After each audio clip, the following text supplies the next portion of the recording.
नमस्कार प्रिय दर्शकों, आप सभी का स्वागत है आपके अपने इस यूट्यूब चैनल पर। दर्शकों, विवाह हमारे सनातन धर्म में एक जन्म जन्मांतर का रिश्ता माना जाता है। ये परंपरा अनादिकाल से चली आ रही है और आज इसमें बहुत सारी त्रुटियां आ चुकी हैं। तमाम रिश्ते जो है वो हो तो रहे हैं बहुत धूमधाम से, और उसके बाद वो कुछ दिन, कुछ महीने, कुछ साल में ही ब्रेकअप हो जा रहे हैं। अच्छा, यहाँ तक तो फिर भी ठीक है। इससे और आगे भी स्थितियाँ पहुँच चुकी हैं। कहीं पति पत्नी का कत्ल कर दे रहा है, कहीं पत्नी पति का कत्ल कर दे रही है।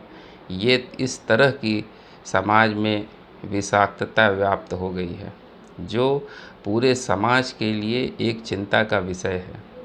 आखिर क्यों ऐसा हो रहा है? क्यों ऐसे इस रिश्तों को तार तार लोग कर रहे हैं? आखिर ऐसा क्या कारण है जिसकी वजह से जो है आज परिस्थितियाँ इतनी ख़राब हो गई हैं? क्या इसमें ज्योतिष कोई सहायता कर सकता है?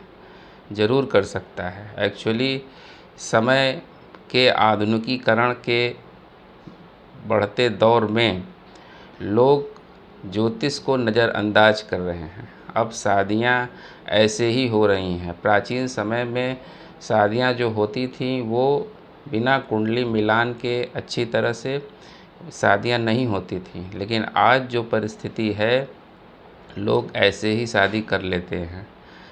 कुंडली मिलाने की कोई बहुत आवश्यकता वो नहीं समझते हैं। कुछ लोग तो ज्योतिषियों के पास इसलिए जाते हैं कि पंडित जी ये कुंडली बदल दीजिए। पता नहीं क्या बात है कि कहीं जा रहा है वहाँ शादी हो ही नहीं पा रही है। अब बताइए, कुंडली पंडित जी तो बदल देंगे, पर क्या आप उस लड़का या उस लड़की का ग्रह नक्षत्र बदल देंगे? लड़का अगर मंगला है तो क्या वो अमांगलिक हो जाएगा? इस तरह से बिल्कुल ना करें, जो समाज में एक बड़ी समस्या बन रही है। आप अपने लिए खाई खोद रहे हैं। जो चीज़ ऊपर से बन के आई है उसको आप नहीं बदल सकते हैं। बिना कुंडली मिलाए शादी बिल्कुल भी मत करिए।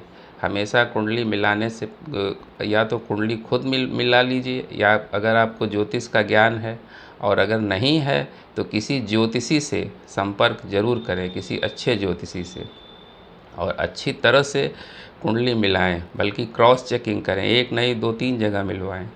इससे जो है वो क्या होगा कि भविष्य में, अब जीवन है तो समस्याएं तो आएंगी ही, कम ज़्यादा समस्याएं, सुख और दुख ये तो आएंगे ही, लेकिन ऐसी परिस्थिति नहीं पैदा हो जाएगी कि संबंध विच्छेद की स्थिति पैदा हो जाए।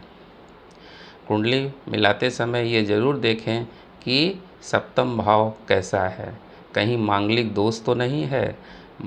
या सेवन्थ हाउस जो कुंडली के विवाह का स्थान है, वो किसी पाप कर्तरी योग में तो नहीं पड़ा हुआ है, या सेवन्थ हाउस पर किसी पाप ग्रहों की दृष्टि तो नहीं है।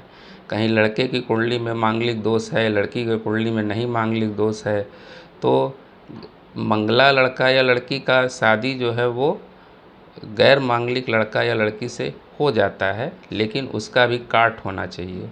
अगर वो परफेक्ट नहीं है तो ऐसी शादी बिल्कुल ना करें, क्योंकि लोग क्या करते हैं, लड़का मंगला है लड़की मंगली नहीं है, ऐसे शादी कर लेते हैं, और फिर बाद में जब समस्या आती है तो फिर इधर उधर दौड़ते हैं।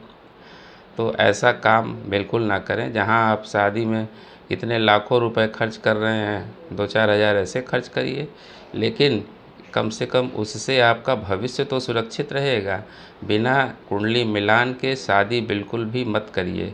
उसके चरित्र की, लड़का और लड़की के चरित्र की अच्छी तरह से जांच करें, उसके बाद ही शादी करें, क्योंकि समाज में जो इस तरह की समस्या खड़ी हो रही है, ये बहुत ही शोचनीय विषय है। ऐसा बिल्कुल भी नहीं होना चाहिए। उम्मीद करते हैं दर्शकों, हमारा ये वीडियो आपको ज़रूर अच्छा लगा होगा। मिलते हैं आपसे अगले वीडियो में, तब तक के लिए हमें अनुमति दीजिए। नमस्कार।